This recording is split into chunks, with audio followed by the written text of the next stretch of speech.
Alrighty guys, welcome back to Star Wars Review.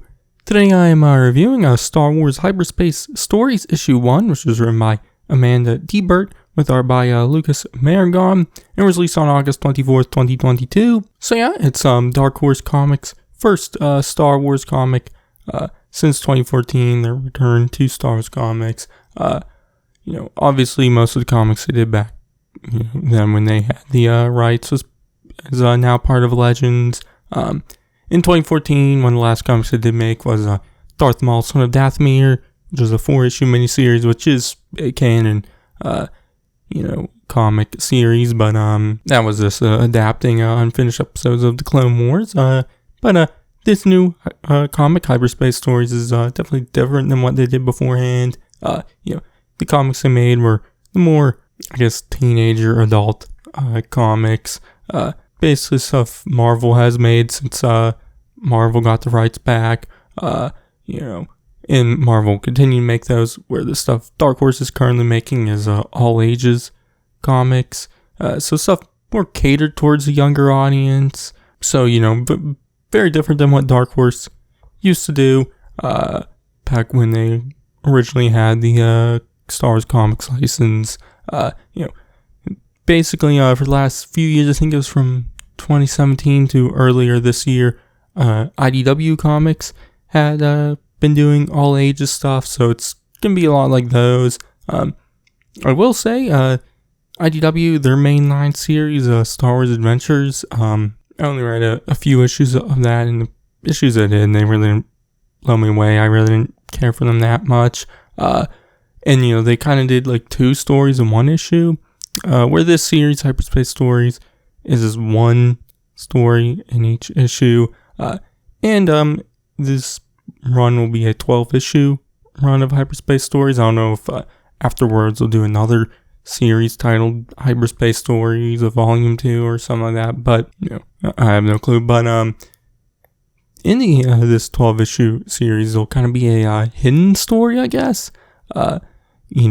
So each issue will kind of have a different story of different characters from different eras. This one is set shortly after Attack of the Clones, following Anakin and Obi-Wan. It was interesting because Anakin, he's kind of in his Attack of the Clones look, but he doesn't, have his, Padawan braid thingy. So, it's kind of like the early Jedi Knight Anakin, I guess. But I believe the second issue will have Luke and Leia during the original trilogy, and then the third issue right now I think was Finn and Poe set during the sequel trilogy, so he'll be all around, but I guess there'll be a kind of continuous story is what they said, so definitely interested to see how that will play out. But because this was an issue with just one story, I actually kind of enjoyed this issue a lot more than I did the IDW Adventures mainline series.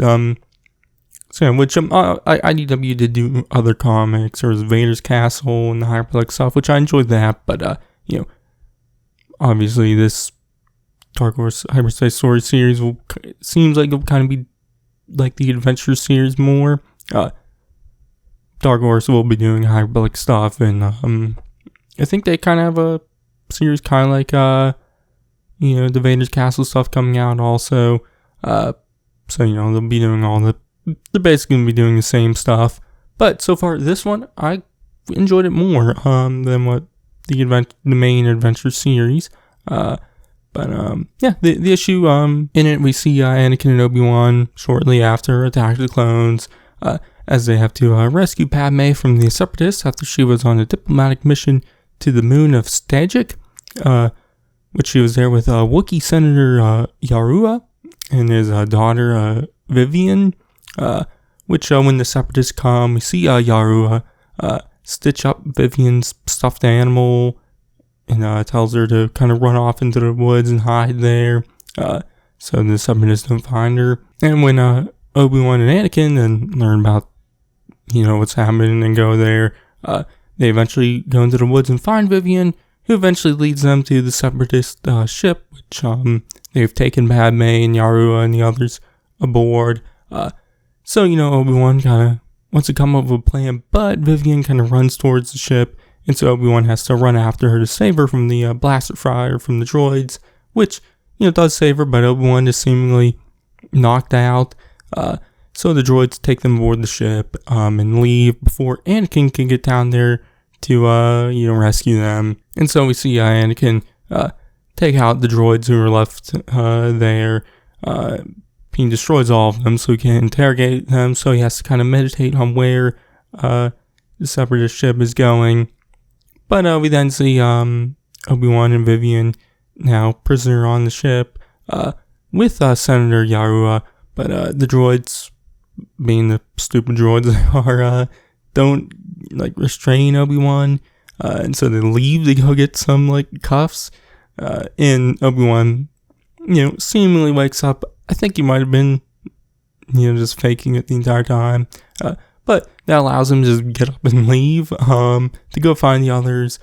He gets to the hangar and finds that Anakin has now arrived in his own little shuttle. So they are able to split up, and Anakin goes and finds Padme, who has already freed herself. And so then they go to the shuttle. But we see Obi-Wan go back to get the Wookiees. But now General Grievous has showed up and is kind of talking to Yarua, asking for something. Well, I guess Yarua only knows the location of. Not much is said because Obi-Wan kind of jumps out and fights Grievous. We see them. I guess the area they're on is some hangar. There's an open area in the space. But Grievous is kind of backing Obi-Wan into it. But Obi-Wan uses the Force to push Grievous away so he can kind of get away from that area. But Grievous then takes Vivian and kind of threatens her, which Obi-Wan tries to talk him down. But Senator Yarua then tackles Grievous, which he drops Vivian. But Grievous gets knocked out in space along with Yarua, who seemingly dies because of it.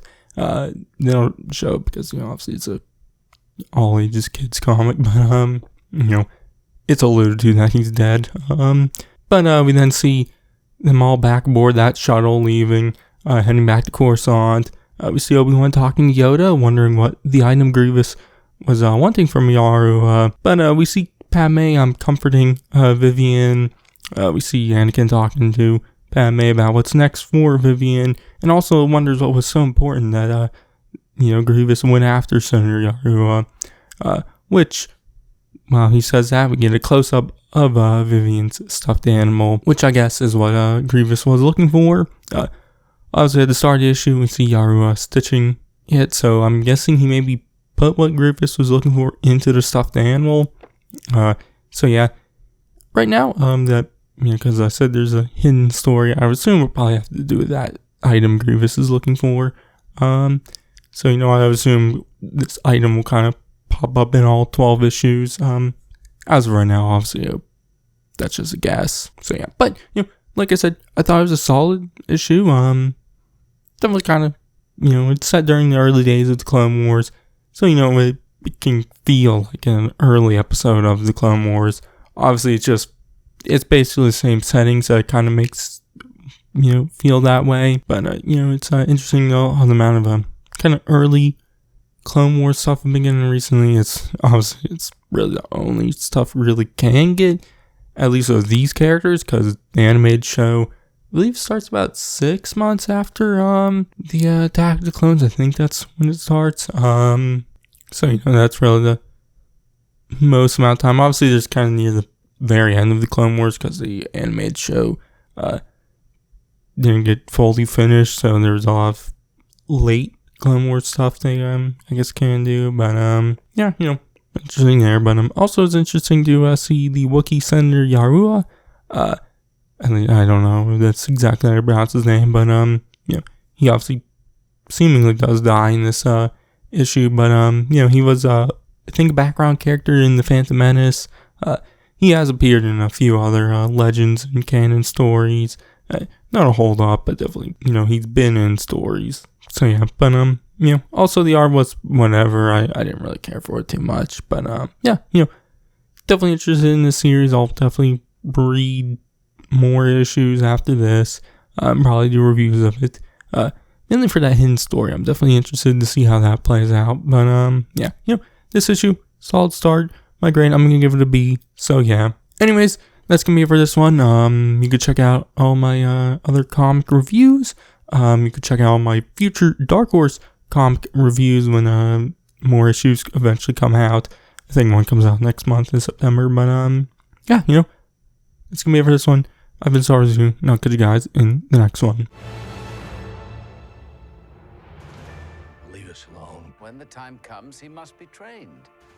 Like you trained his father? You still want Kenobi. He's gone.